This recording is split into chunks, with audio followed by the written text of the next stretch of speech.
Hi friends, welcome to Telugu defence news. Trump పిచ్చి పీక్స్లోకి వెళ్ళింది. మాజీ సిఐఏ అనలిస్ట్ నుండి ఒక ఎక్స్ప్లోజివ్ స్టేట్మెంట్ వచ్చింది. ఏంటంటే ఇరాన్తో వార్ జరుగుతున్న టైంలో ట్రంప్ న్యూక్లియర్ వెపన్ని కూడా వాడాలని చూశాడు. అయితే అమెరికన్ మిలిటరీ నుండి ఒక టాప్ అఫీషియల్ కుదరదని స్టాప్ చేశాడు. ఫస్ట్ అసలు ఈ స్టేట్మెంట్ ఇచ్చిన వ్యక్తి ఎవరు? ఇతనికి ఈ విషయం అసలు ఎలా తెలుస్తుంది? సిఐఏ అంటే ఎవరో ఒక టాప్ ఫిగర్ పైన ఉండి వేల మంది ఏజెంట్స్ని నడిపించడం కాదు. ఏజెంట్స్తో పాటు ఆఫీస్లో ఎక్స్పీరియన్స్ ఉన్న అనలిస్టులు ఉంటారు.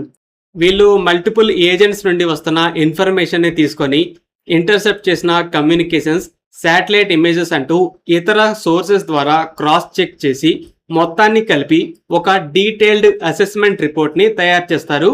టాప్ అఫీషియల్స్కి ఎక్స్ప్లెయిన్ చేస్తారు. ఈ ల్యారీ జాన్సన్ అనే వ్యక్తి కూడా ఇలా పనిచేసిన వాడే. అయితే ఇలాంటి పొజిషన్లో చాలా సంవత్సరాలు పనిచేశాక రిటైర్మెంట్ అయినంత మాత్రాన డిస్కనెక్ట్ అయిపోరు. ఇంటెలిజెన్స్, మిలిటరీలో పెద్ద నెట్వర్కే ఉంటుంది. రిటైర్మెంట్ అవ్వకముందు తనతో ఇంతకుముందు వర్క్ చేసిన వాళ్ళు అంటూ చాలా కాంటాక్ట్స్ అలానే ఉంటాయి. సో రిటైర్ అయినా కూడా ఇన్సైడర్ ఇన్ఫర్మేషన్కి యాక్సెస్ ఉంటుంది.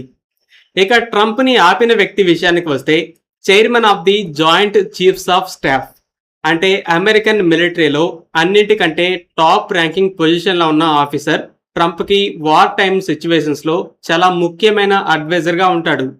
సో ఇన్సైడర్ కాంటాక్ట్స్ ఉన్న former CIA analyst Trump Iran మీద న్యూక్లియర్ వెపన్ని వాడదామా అని ఈ టాప్ అడ్వైజర్ని సలహా అడిగాడు.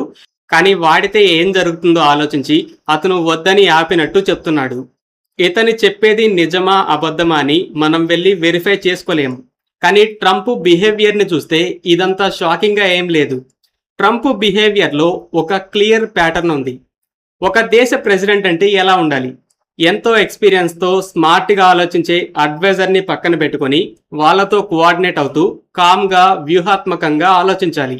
కానీ ట్రంప్ ఆలోచనలు ఎమోషన్స్ మీదే రన్ అవుతున్నాయి. ఆ ఎమోషన్స్ మీదే నోబెల్ ప్రైజ్ కావాలని పట్టుబట్టాడు.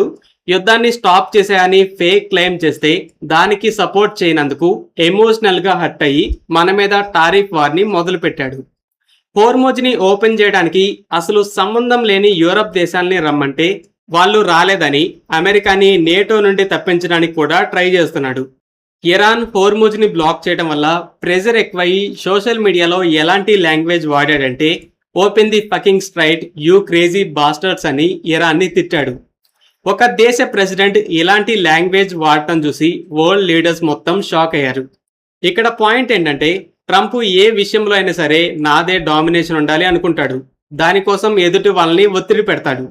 అనుకున్న రిజల్ట్ వస్తే ఓకే, ఒకవేళ అనుకున్నది జరగకుండా రివర్స్ అయితే ఎమోషనల్ అయ్యి పిచ్చెక్కి ఏం మాట్లాడతాడో ఏం చేస్తాడో కూడా తెలియదు.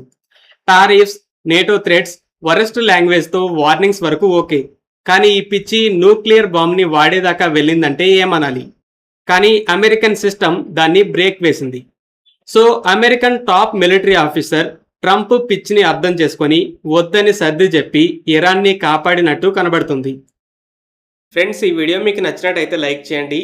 అలాగే మరిన్ని డిఫెన్స్ అప్డేట్స్ కోసం మన ఛానల్ని సబ్స్క్రైబ్ చేసుకోండి.